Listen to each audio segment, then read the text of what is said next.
Firmoset memorandumi mes Qendrës Spitalore Universitare Nën Tereza dhe Universitetit të Mjekësisë së Tiranës me Qendrën Spitalore Universitare të Ekselencës Evropiane San Rafaele dhe Universitetit Vita Salute San Rafaele.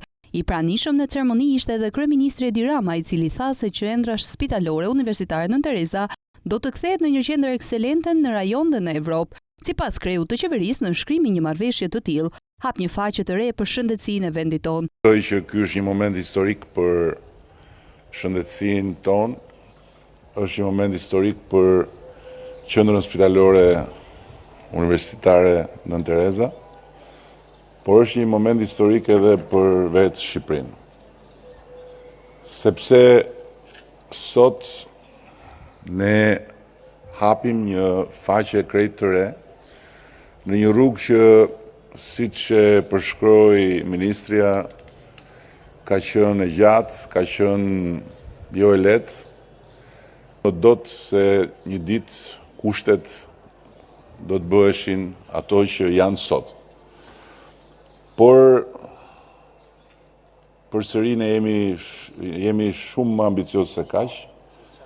Nuk jemi absolutisht të kënaqur me çfarë kemi arritur, duam të shkojmë më tutje.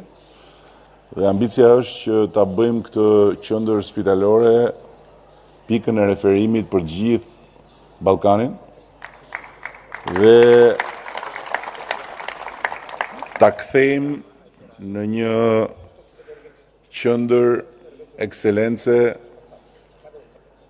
mes qendrave të ekselencës në Europë. Ndërkohë nga ana tjetër, Kamel Gibi, zëvendës presidenti i grupit San Donato, në fjalën e tij përgëzoi kryeministrin Edi Rama për investimet që janë bërë në Shqipëri dhe kryesisht në fushën e shëndetësisë. Sipas tij është bërë përparim në kujdesin shëndetësor. Kur erdha për herë të parë në Tiranë të Shqipërisë, pata mbresën. Mendoja se Tirana, Shqipëria më tepër, nuk është shumë e modernizuar, nuk është e përparuar, kështu mendoja dhe pastaj u habita. Kjo përparim nuk do ishte mundur pa mençurinë. Pa mençurinë e qartë politike të kësaj qeverie dhe mendoja se çdo shtet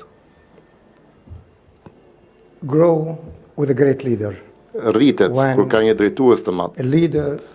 Kur drejtuesit janë të interesuar për popullin e tyre, kur drejtuesit vërtet mendojnë çfarë mund të bëjë për popullin tim. Dhe këtë e them jo sepse sot po themi të tilla gjëra për të kënaqur njëri tjetrin, por po flas për diçka që është konkrete. Kam parë përparim. Kam parë mjek shumë të mirë, kam parë një kujdes shëndetësor të përparuar për një kohë të gjatë. Deri 15-20 vite më parë nuk ka qenë e tillë, por ajo që kam përjetuar deri më sot, duke udhëtuar nëpër lindjen e mesme në Afrikë dhe bëj krahasime, të shikoj që është një ndryshim shumë i madh. Mëtej ai nënvizoi se Shqipëria mund të jetë një nyje nevralgjike për të gjithë rajonin, për zonën e Ballkanit nga veriu në jug, nga lindja në perëndim, por jo vetëm kaq, edhe për lindjen e mesme.